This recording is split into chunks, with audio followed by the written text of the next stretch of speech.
ഈ വീഡിയോ തികച്ചും തീരുമാനമെടുക്കേണ്ടത് നിങ്ങളാണ്. അപ്പം ഞാൻ ഈ മെസ്സേജ് കൊണ്ടുവരാനുള്ള കാരണം, ഞാൻ എപ്പോഴും ഈ ഫൈനാൻഷ്യൽ സംബന്ധപ്പെട്ട കാര്യങ്ങൾ കൂടുതലും മോണിറ്റർ ചെയ്യാറുണ്ട്. കാര്യം അത് നമ്മുടെ നാടിൻ്റെ എക്കണോമിയെ ബാധിക്കുന്ന വിഷയമായതുകൊണ്ട് മാത്രമാണ്. അപ്പം അങ്ങനെ നിർമ്മല സീതാരാമൻ ഇപ്പം നിലവിൽ ഒരു amendment, income tax law amendment, അത് പുതിയ മസോദ 2025 അവർ പാർലമെൻറ്റിൽ അത് ഉന്നയിക്കുകയുണ്ടായി. അപ്പോൾ അത് ഡെസ്കിൽ വെച്ചിട്ടുണ്ട്. അപ്പോൾ ഇത് ഏറ്റവും കൂടുതൽ ആശങ്കപ്പെടുത്തുന്നത് പ്രൈവസി, ഇന്ത്യയിലെ ജനങ്ങളുടെ പ്രൈവസിയാണ് ഇത് ഏറ്റവും കൂടുതൽ ചോദ്യം ചെയ്യുന്നത്. ഇത് നമ്മൾ പറയാതിരിക്കാൻ പറ്റത്തില്ല. ഇൻകം ടാക്സ് അടയ്ക്കാതെ വെട്ടിപ്പ് നടത്തുന്ന ആൾക്കാർ, തട്ടിപ്പ് നടത്തുന്ന ആൾക്കാർ, ടാക്സ് എവേഷൻ, അതേപോലെ തന്നെ ലീഗലി തന്നെ പല ഡോക്യുമെന്റുകളും തയ്യാറാക്കിക്കൊണ്ട് പൈസ മുക്കുന്ന ആൾക്കാരുണ്ട്. അപ്പോൾ അവരെയൊക്കെ തെരഞ്ഞു പിടിക്കാനാണ് ഈ ഒരു പുതിയ രീതിയിലുള്ള ഒരു അമെൻമെന്റ് ലോ അവിടെ കൊണ്ടുവരാൻ വേണ്ടിയിട്ടുള്ള ഒരു ചെറിയ തിരുത്തൽ കൊണ്ടുവരാനുള്ള ശ്രമമാണ് ഫൈനാൻസ് മിനിസ്റ്റർ നിർമ്മല സീതാരാമൻ നടത്തുന്നത്. വളരെ നല്ല ഉദ്ദേശമാണ്, അതിൽ യാതൊരുവിധ ഡൗട്ടുമില്ല. അവർ ചെയ്യുന്നത് നല്ല കാര്യം തന്നെയാണ്. പക്ഷേ ഇപ്പോൾ ഈ ഒരു ബില്ലിൽ വെച്ചിരിക്കുന്ന ഈ ഒരു ഡിജിറ്റൽ പ്രൈവസി, ഈ ഡിജിറ്റൽ റെക്കോർഡ് ആക്സസ് ചെയ്യാനുള്ള പെർമിഷൻ, ഇത് ആർക്കാണ് കൊടുക്കണമെന്ന് അവർ പറയുന്നത്? ഇത് കൊടുക്കണമെന്ന് പറയുന്നത് ഇൻകം ടാക്സ് ഓഫീസേഴ്സിന്, ഇൻകം ടാക്സ് ഉദ്യോഗസ്ഥർക്കാണ് ഈ ഒരു പെർമിഷൻ കൊടുക്കണമെന്ന് പറയുന്നത്. ഇത് ഏത് രീതിയിൽ ഇത് മുന്നോട്ട് കൊണ്ടുപോകാൻ പറ്റും? എനിക്ക് കുറച്ച് ഡൗട്ട്ഫുൾ ആയിട്ട് തോന്നിയ കുറേ ഏരിയാസ് ഇതിനകത്തുണ്ട്. അപ്പൊ അവർ പാർലമെന്റിൽ നിന്ന് പ്രസംഗിച്ച സമയത്താണെന്നുണ്ടെങ്കിൽ, നമ്മളിത് ഉടനീളം കേട്ടിരുന്ന സമയത്ത് മനസ്സിലാക്കാൻ പറ്റിയത് അതിനകത്ത് ക്ലാരിറ്റി ഇല്ല, കുറച്ച് ക്ലാരിറ്റി കുറവുണ്ട്. അതായത് എന്ത് തരത്തിലുള്ള ഡേറ്റാസ് ആണ് ഇവർ ആക്സസ് ചെയ്യാൻ പോകുന്നത്? അതായത് വാട്സപ്പ് ഉൾപ്പെടെ, ഇൻസ്റ്റാഗ്രാം ഉൾപ്പെടെ, ഫേസ്ബുക്ക് ഉൾപ്പെടെയുള്ള പല തരത്തിലുള്ള ഇതേപോലെ സോഷ്യൽ കമ്മ്യൂണിക്കേഷന് ഉപയോഗിക്കപ്പെടുന്ന ഈ ചാറ്റ് ബോക്സുകളെല്ലാം തന്നെയാണ് ഇവർ വെരിഫൈ ചെയ്യാനും അതിനുള്ള പെർമിഷനാണ് ഇവർ ചോദിക്കുന്നത്. ഇൻകം ടാക്സ് റിവൈസ്ഡ് മസോദ 2025 വളരെ സ്പെസിഫിക് ആയിട്ട് എടുത്തു പറയപ്പെടുന്ന ഒരു വിഷയം. ഈ വിഷയം എത്രമാത്രം നമ്മളുടെ മെയിൻ സ്ട്രീം മീഡിയാസ് ചർച്ചയ്ക്ക് എടുക്കുന്നു എന്ന് എനിക്കറിയത്തില്ല. പക്ഷേ ഇത് വളരെ സെൻസിറ്റീവ് ആയിട്ടുള്ള ഒരു വിഷയമായിട്ടാണ് തോന്നുന്നത്. I'll now move to the privacy issues, sir, which people have raised. Privacy issues, which is not so much the finance bill related matter. It is a matter which is being taken up from the new income tax bill, which is with the select committee. But I want to assure the honorable member that a provision particularly to look at the data exists in the current environment, particularly in certain cases of search and seizure authorized by the competent authority, where access code is not available and the person concerned is not cooperating with the proceedings, the authorized officer may gain access to such computer system exists even now. Now it is now being specifically brought in and mentioned in the new bill because what is mentioned in the 1961 Income Tax Act is books of account physically kept, and then the ledgers, and every manual record which will show about your income, your expenditure, your monies and all that is specifically mentioned. And since the 1961 Act does not mention the digital, most often it becomes contentious. People go to the court or question, all right, I've shown you my ledger, but why do you want my passcode so you will see my digital? Becomes an issue. So in order that what prevails now with a gap, that gap is getting filled up in the new income tax, which is before the bill, which is before the select committee.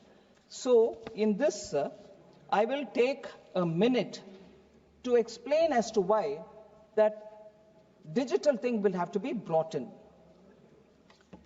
Sir, encrypted messages and mobile phones, unaccounted money to the extent of 250 crores have been detected when the encryption has been decoded. One.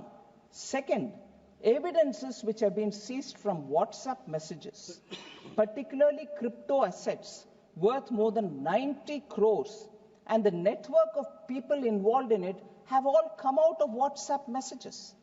Now, if the law does not give you the legal backing, in spite of the fact and evidence being in your face, you will have to go stand in the court to say, yes, but the law doesn't provide, but the evidence is here, the money is being misused, it is unaccounted money. It becomes tedious. and therefore the digital element has to be brought in. I'll bring in one more example, sir.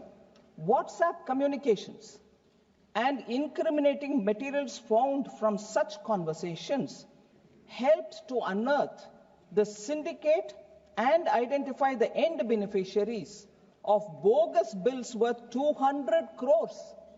So do I go to the court again saying, but the law doesn't allow me to look at WhatsApp messages? So we need to bring in. There's also another example, sir.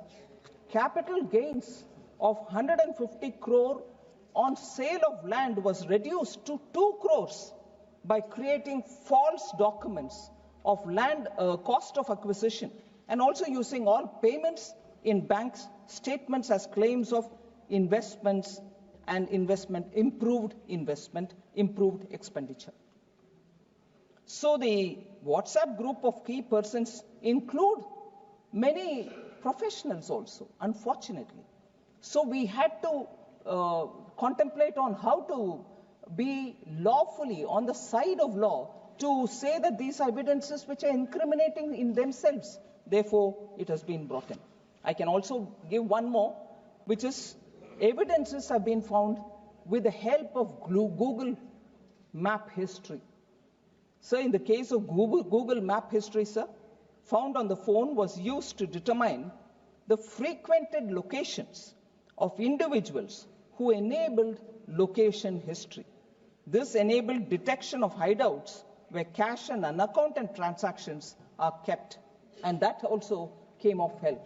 So there is a need for us to change or add the digital elements into the act itself. So one last example for that, sir. The prohibition of Binami properties, Instagram accounts was used to establish the beneficial ownership of vehicles. Expensive vehicles, no ownership details, track it at the going backward and forward. We could break the case by using Instagram. So benefit of technology for the sake of countries. അതായത് ഈ ഒരു bill പാസ്സായി മുന്നോട്ട് പോയി കഴിഞ്ഞാൽ ഇത് ഒരുപാട് പ്രശ്നങ്ങൾ ഉണ്ടാക്കാനുള്ള സാധ്യത വളരെ കൂടുതലാണ്.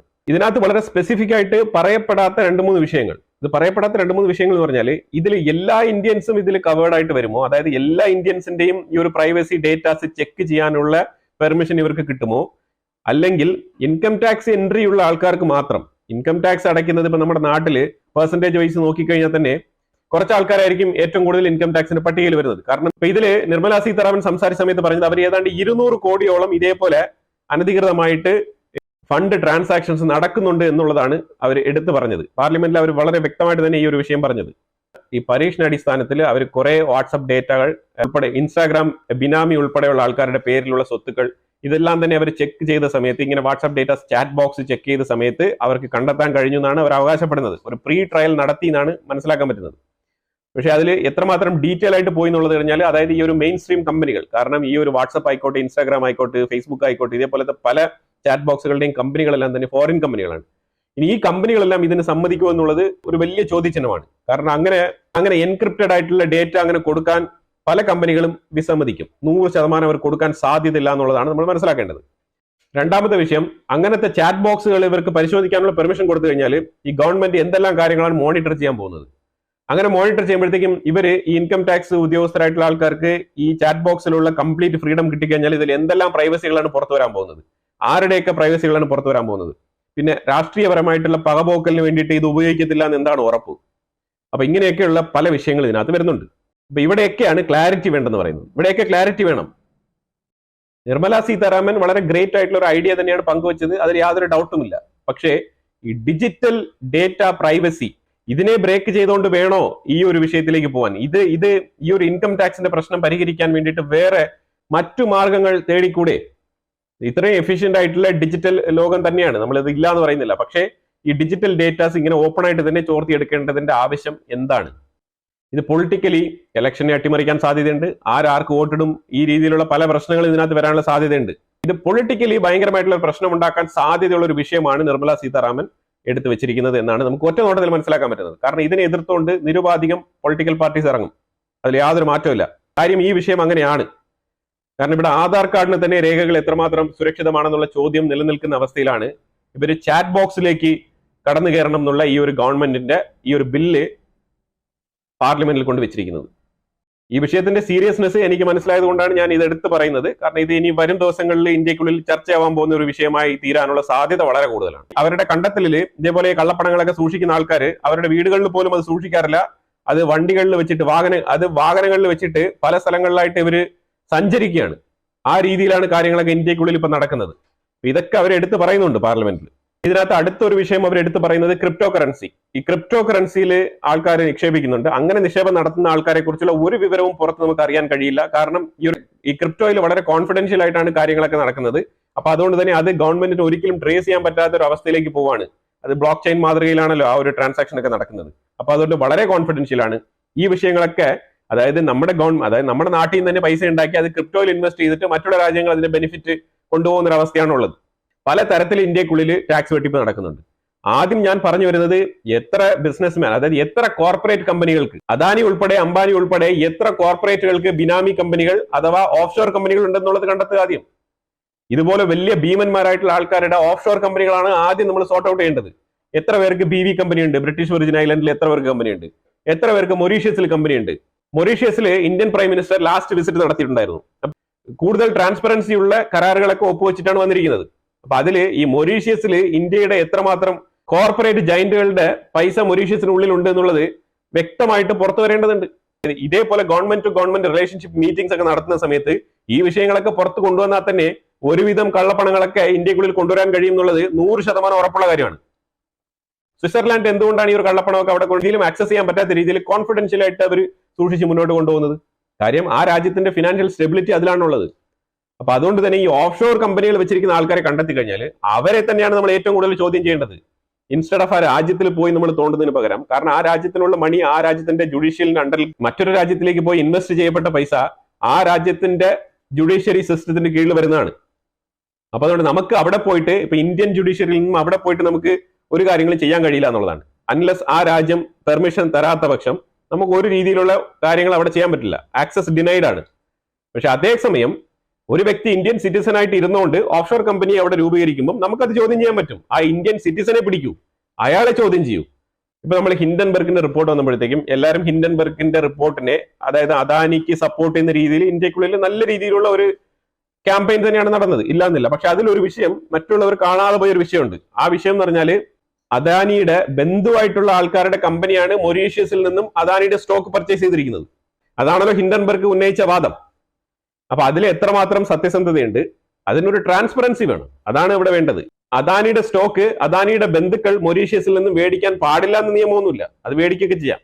പക്ഷെ അതിൽ നമ്മുടെ ഗവൺമെന്റ് എത്രമാത്രം ആ ഇൻവെസ്റ്റിഗേഷൻ നടത്തി അതിന്റെ ട്രാൻസ്പെറൻസി പുറത്ത് കൊണ്ടുവന്നു എന്നുള്ളതാണ് ചോദ്യം. ആ ട്രാൻസ്പെറൻസി കൊണ്ടുവരണമല്ലോ, അതിവിടെ കൊണ്ടുവരപ്പെട്ടിട്ടില്ല ഇതുവരെ. ഇത് നമ്മൾ ഒരു പൊളിറ്റിക്കൽ പാർട്ടിയോ അല്ലെങ്കിൽ ആരെയും പോയിന്റ് ഔട്ട് ചെയ്യാൻ പറയുന്നതല്ല, സാധാരണക്കാരായിട്ടുള്ള ജനങ്ങൾക്ക് നിങ്ങൾക്ക് ചിന്തിക്കാനുള്ള പ്രാപ്തിക്ക് വേണ്ടി ഞാൻ പറയുന്ന കാര്യമാണ്. കാര്യം അദാനിയെ ഇപ്പൊ പുറത്തുനിന്ന് ഒരാൾ ആക്രമിക്കുമ്പോഴത്തേക്കും ഇന്ത്യൻസ് എല്ലാം തന്നെ ഒറ്റക്കെട്ടായിട്ട് സപ്പോർട്ട് ചെയ്യുന്ന രീതിയൊക്കെ നമ്മൾ കണ്ടായിരുന്നു. അതൊക്കെ ഓക്കെയാണ്. അതിലുപരിയായിട്ട് രാഷ്ട്രീയ താല്പര്യത്തിന് അതീതമായിട്ട് രാജ്യത്തിന്റെ സ്വത്ത്, ആ സ്വത്തിന്റെ പേരിൽ ആ ഒരു എക്കണോമിക് സ്റ്റെബിലിറ്റി അത് നമ്മൾ കൊണ്ടുവരണം. ഇന്ത്യ GDP-യിൽ മുന്നോട്ട് പോകണം എന്ന് വിചാരിക്കുന്ന നല്ല രീതിയിലുള്ള മാനുഫാക്ചറിങ് ഇംപ്രൂവ്മെന്റ്, പ്രൊഡക്ഷൻ, GDP ഇതെല്ലാം തന്നെ വർദ്ധിപ്പിക്കണം എന്ന് പറഞ്ഞിട്ട് മുന്നോട്ട് പോകുന്ന സമയത്ത് നമ്മളിങ്ങനെ ഓരോ കാര്യങ്ങളും വളരെ കൃത്യമായിട്ട് പോയിന്റ് ഔട്ട് ചെയ്ത് മനസ്സിലാക്കിയാൽ മാത്രമേ നമുക്ക് ഇന്ത്യ എങ്ങോട്ട് സഞ്ചരിക്കുന്നുള്ളത് നമുക്ക് വ്യക്തമാക്കാൻ പറ്റുള്ളൂ. അപ്പൊ ആ രീതിയിലാണ് കാര്യങ്ങൾ പോകുന്നത്. ഞാൻ പറഞ്ഞത് അദാനിയുടെ കേസ് ഒരു എക്സാമ്പിൾ മാത്രമാണ്. അദാനിയെ പോലെ 100 1000 ഇന്ത്യയിലുള്ള ബിസിനസ്മാൻമാർ ഇതേപോലെ ഓഫ്ഷോർ കമ്പനികളിലും ഇതേപോലെ പുറം രാജ്യങ്ങളിലും പ്രോപ്പർട്ടികളിലൊക്കെ ഇൻവെസ്റ്റ് ചെയ്ത് വളരെ സുഖമായിട്ട് ടാക്സ് വെട്ടിച്ച് ജീവിക്കുകയാണ്. ആ കാര്യങ്ങളൊക്കെയാണ് ഗവൺമെന്റ് കുറച്ചുകൂടെ ഫോക്കസ് ചെയ്യേണ്ടത്. ഈ വിഷയം കൂടി നിർമ്മല സീതാരാമൻ പാർലമെന്റിൽ ഉന്നയിച്ചിരുന്നെങ്കിൽ ഞാൻ കുറച്ചുകൂടെ ഹാപ്പി ആയേനെ. ഇത് പൊതുജനങ്ങളുടെ ചാറ്റ് ബോക്സിന്റെ പ്രൈവസി മാത്രം ഇതിനകത്ത് വളരെ കൃത്യമായിട്ട് പോയിന്റ് ഔട്ട് ചെയ്ത് കാണിക്കേണ്ട ഒരു ആവശ്യമില്ല എന്നുള്ളതാണ് എന്റെ ഒരു അഭിപ്രായം. അപ്പൊ എന്തായാലും ഇപ്പം പാർലമെന്റിൽ വെച്ചിരിക്കുന്ന ആ ഒരു ബില്ലിൽ ക്ലാരിറ്റി കുറവുണ്ട് എന്ന് തന്നെയാണ് എന്റെ നിലപാട്. അത് പറയാൻ വേണ്ടിയിട്ടാണ് ഈ ഒരു വീഡിയോ ചെയ്തത്. കൂടുതൽ വാർത്തകളുമായിട്ട് അടുത്ത വീഡിയോയിൽ കാണാം. Thank you so much.